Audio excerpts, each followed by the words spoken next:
ओम शांति। आज सुनते हैं प्यारे बाबा की 15 दिसंबर की डायमंड हॉल से अव्यक्त मुरली।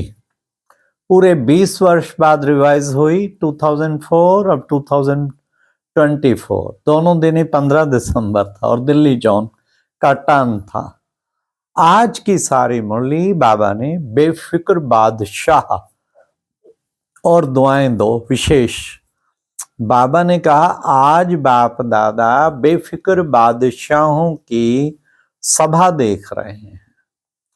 किसी भी प्रकार का फिक्र तो नहीं रहता, सदा बेफिक्र हैं। देखो, सुबह उठते भी बेफिक्र, चलते फिरते भी बेफिक्र, खाते भी बेफिक्र और रात को सोते भी बेफिक्र होके हो। तो बेफिक्र बादशाह हो ना, किसी प्रकार का फिक्र तो नहीं है ना। तो ऐसे बेफिक्र बादशाहों की राज्यसभा पूरे कल्प में अभी ही मिलती। फिर बाबा ने कहा बेफिक्र बादशाह, बेफिक्र की निशानी क्या होता? लाइट का ताज स्वतः ही आ जाता।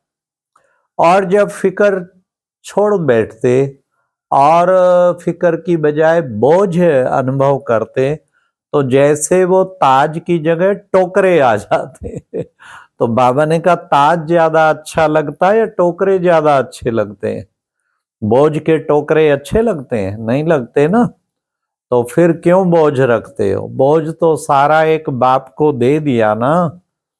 जब बोझ सारा एक बाप को दे दिया फिर बोझ क्यों रखते हो? इसलिए बाबा ने कहा अगर कहीं भी सबकॉन्शियस में, स्वप्न में चेक करो, बोझ तो नहीं। अमृत वेले उठ के चेक करो, कहीं बोझ तो नहीं। अगर है तो बाबा को दे दो।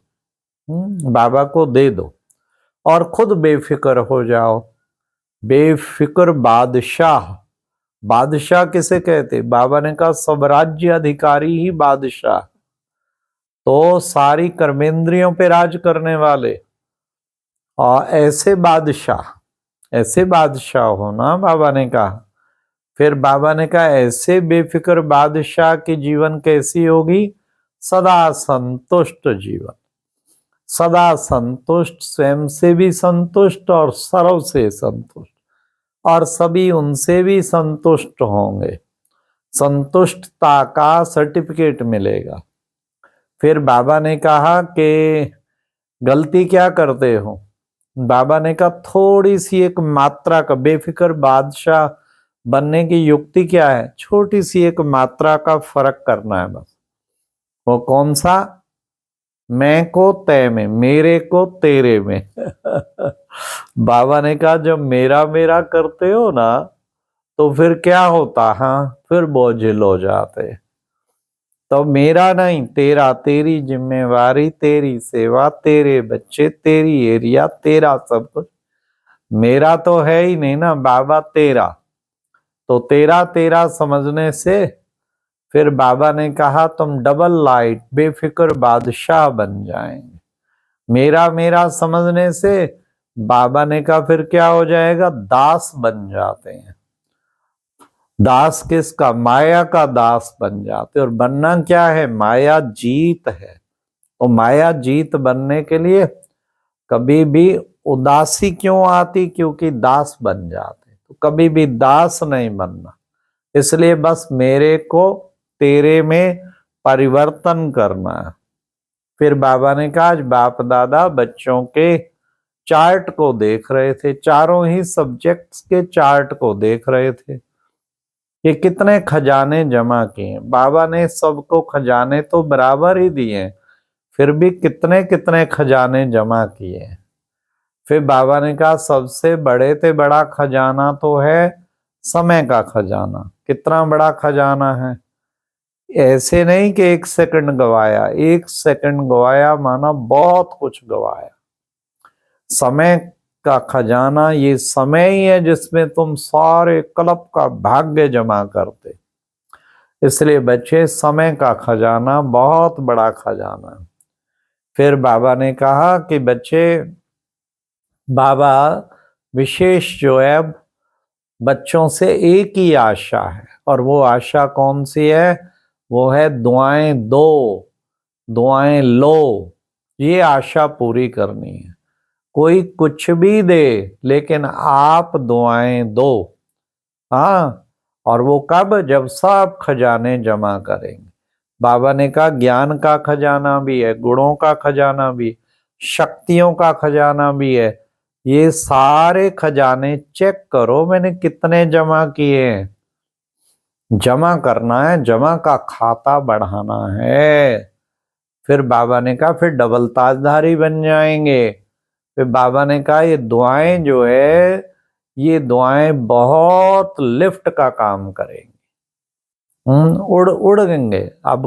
अब ये नहीं कहना कर रहे हैं, चल रहे हैं, नहीं, करना चलना नहीं, उड़ना है। और उड़ाएंगी दुआएं। इसलिए बाप दादा की ये आश पूरी करो, सदा दुआएं देते चलो, दुआएं लेते चलो। बाबा ने कहा ऐसे नहीं कहना मैं तो दुआएं देता हूं पर क्या करूं कोई ना देवे। चलो कोई बद्दुआ भी दे, बाबा ने कहा उसको अपने अंदर समाना नहीं है, उसको अपने अंदर धारण नहीं करना। कोई कितनी भी बद्दुआ दे, आप दुआएं देते चलो, आप दुआएं देते चलो। हाँ, उसको नहीं लेना। कोई किसी ने दुख दिया, अगर आपने दुख लिया तो वो तो दे के चला गया। बाबा ने कहा फिर दुखी तो आप हुए ना, इसलिए हमें लेना नहीं है। तो उसके लिए बाबा ने कहा एक और भी तरीका बाबा ने बताया कि बच्चे मान लो किसी ने बद्दुआ दिया, आप इतनी दुआएं दो, इतनी दुआएं दो कि उसकी बद्दुआ परिवर्तन हो जाए, हाँ, या हल्की पड़ जाए। तो इसको कहते हैं दुआओं का खाता। तो बाबा ने कहा ये बहुत ऊपर उड़ा ले जाएगा। फिर बाबा ने कहा मेहनत करते करते तो थक गए ना, 63 जन्म मेहनत करते आए ना, भटकते रहे भक्ति में, मेहनत करते रहे, कितना थक गए हैं। अब बाबा ने कहा उस मेहनत को मोहब्बत में बदल दो, मोहब्बत में फिर मेहनत नहीं। इसलिए बाबा ने कहा उसको परिवर्तन करो और हर वक्त ये अभ्यास करो दुआएं देने का, दुआएं लेने का। दिल से दुआएं सबको देते चलो, देते चलो, लेते चलो। यही बाबा ने कहा बाबा की आखिरी आशा है जो बच्चों को पूरा करना है। फिर बाबा ने आज विशेष खास दिल्ली का टर्न था तो दिल्ली वालों को कहा देखो दिल्ली तो राजधानी है ना, सबको दिल्ली से बहुत प्यार है। क्यों? क्योंकि भविष्य में राजधानी बननी। बाबा ने कहा आदि भी सेवा की दिल्ली से ही हुई ना, सेवा का जो बीज पड़ा वो दिल्ली से पड़ा। इसलिए बाबा ने कहा कि दिल्ली वाले कितने भाग्यशाली हैं। फिर बाबा ने कहा डबल विदेशी, अच्छा खड़े, डबल विदेशी, बाबा ने कहा डबल भाग्यशाली।